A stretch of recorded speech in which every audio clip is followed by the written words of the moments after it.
Authority દ્વારા કંઈક કામગીરી શરૂ કરવામાં આવી છે, શું સંપૂર્ણ વિગત છે, કેટલા દિવસ આ કામગીરી ચાલશે, એમાં શું શું દૂર કરવાનું જે વાત છે તે?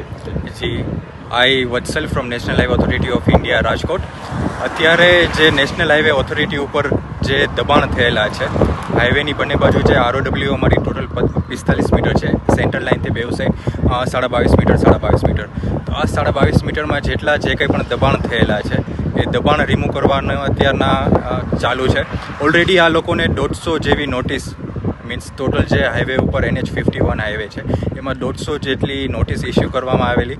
ઘણા ખરા લોકો સ્વેચ્છાએ એ લોકોએ દબાણ હટાવવાનું ચાલુ કર્યું હતું, પણ ઘણા ખરા એવા છે જે લોકો કે જેમને વારંવાર નોટિસ આપવા છતાં એ લોકોએ મીન્સ ત્યાંથી નથી દબાણ દૂર કર્યા. બીજું વધુમાં એ છે કે મોર્થનું સર્ક્યુલર છે ministry of road transport and હાઈવેનું એક્સેસ પરમિશન માટે. મતલબ જે હાઈવેને જે પેરેલ જેટલી બી પ્રોપર્ટીઝ છે, પ્રાઇવેટ પ્રોપર્ટી થઈ ગઈ, પેટ્રોલ પંપ થઈ ગયા, એ સિવાય કોઈ ઇન્ડસ્ટ્રી થઈ ગઈ, એ જેટલી બી પ્રોપર્ટી છે એમના માટે એક્સેસ પરમિશન કમ્પલસરી છે એઝ પર મોર્થ સર્ક્યુલર 26/2020નું રિવાઇઝડ લેટેસ્ટ સર્ક્યુલર છે. એ પ્રમાણે એમને હાઈવે સાથે જોડાણ લેવાના હોય છે. પણ ઘણા ખરા એવા છે કે એમને નોટિસ આપવા છતાં એમને ઉલ્લંઘન કર્યો છે કાયદાનો, કે મીન્સ એ લોકો પરમિશન લેતા નથી.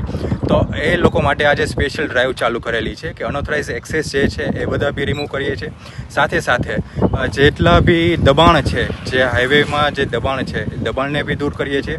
સાથે સાથે હાઈવેમાં મીડિયન ગેપ, અનઓથરાઇઝ મીડિયન ગેપ જે કરેલા છે એ બી બંધ કરાવીને કરીએ છીએ. મેઇન જે છે રોડ યુઝરની સેફટી, કે જેને મેઇન પ્રાયોરિટી આપેલી છે. દેવભૂમિ દ્વારકાને આપ જાણો છો સારી રીતે કે લોકલ એઝ વેલ એઝ દેશ દુનિયામાંથી હજારો લાખોની સંખ્યામાં ટુરિસ્ટો જ્યારે દર વર્ષે અહીંયા આવતા હોય છે, તો એમની સેફટીને એઝ વેલ એઝ લોકલ, મતલબ મેઇન જે રોડ યુઝર છે એમની સેફટીને ધ્યાનમાં રાખીને આ બધી એક્ટિવિટી થાય છે. લાસ્ટ વીકમાં જ જણાવવામાં આવેલું કે અમે સોમવારથી આ ટાઈપની એક્ટિવિટી ચાલુ કરી છે. જે એક્ટિવિટી આમ તો રૂટીન ચાલુ જ હોય છે, પણ આજે એક આ સ્પેશિયલ ડ્રાઈવ રાખેલી છે, જેમાં જિલ્લા વહીવટી તંત્ર અને પોલીસ તંત્રને સાથે રાખીને આ સ્પેશિયલ ડ્રાઈવ ચાલુ કરેલી છે. તો ફરીથી એક જેટલા બી આ લોકો છે, હાઈવે ટચ જેટલા લોકોની પ્રોપર્ટી છે, તો એ લોકોને ફરીથી એક અમારી હાઈવે સાઇડથી એ જ એક અપીલ છે કે હાઈવે પર કોઈ પણ જાતના દબાણ ના કરે. જે ROW છે, ROWની બહાર જ મીન્સ નિયમ અનુસાર જે કંઈ પણ કન્સ્ટ્રક્શન છે નિયમ અનુસાર કરે. તથા અનઓથરાઇઝડ એક્સેસ જેટલા લોકોના છે, તો એ લોકોને નમ્ર વિનંતી છે બધાને કે એ લોકો as per MoRTH circular highway પાસેથી પરમિશન માટે એપ્લાય કરે અને પરમિશન લઈ લે.